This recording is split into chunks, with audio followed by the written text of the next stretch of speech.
CPI దేంట్లో ఉంది? ఐఎన్డిఏ కూటమిలో ఉంది. ఐఎన్డిఏ కూటమి నాయకత్వం ఎవరు? కాంగ్రెస్ పార్టీ. దానికి ప్రత్యర్థి ఎవరు? ఎన్డీఏ. దాంట్లో మెయిన్ రోల్ ఎవరు? భారతీయ జనతా పార్టీ. దాంట్లో సభ్యులు ఎవరు? తెలుగుదేశం పార్టీ.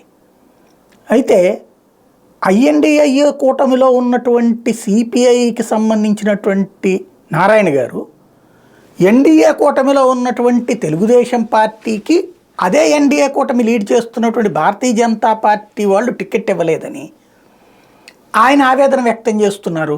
ఇది ఎక్కడ వింత అంటే మనకి కొన్ని సంబంధాలు, ఆ రకమైన సంబంధాలు పోవన్నమాట. దానికి సజీవమైనటువంటి సాక్ష్యం ఇది. ఏంటయ్యా అంటే ఆయన రైజ్ చేసినటువంటి point, denying MP ticket to Raghuramakrishnan Raju by TDP or BJP citing YCP pressure is the scape goat.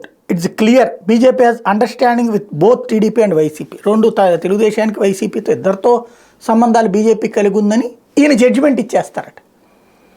BJP seat బీజేపీకి ఎవడివ్వాలో సిపిఐ వచ్చి సలహా ఇవ్వాలా?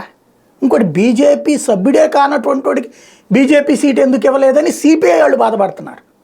స్కేప్ కోట్ ఎవరికి అవుతారు? చంద్రబాబు గారు ఇవ్వాల్సింది. ఆయన పార్టీ తరపున కాకుండా దీని తరపున ఇప్పించడం ఏంటి? చేతనైతే ఏం రాయాలా? విజయనగరం సీటు లేకపోతే ఇంకా 4-5 సీట్లు ఉన్నాయి కదా, ఏదన్నా ఇయ్యి అని చెప్పాలి. ఇక్కడ లేకపోతే ఇద్దరితో అండర్స్టాండింగ్ ఉంది అని చెప్పి మేము బురదేస్తాం. అంటే తెలుగుదేశం సోషల్ మీడియా ఆలోచనే. నారాయణ గారు కూడా అదే రూట్లో ఉంటారు తప్పించి మరేం లేదన్నది, ఐఎన్డిఏ కూటమిలో ఉన్నా సరే ఏం మార్పు లేదన్నది నిరూపించుకున్నారనమాట.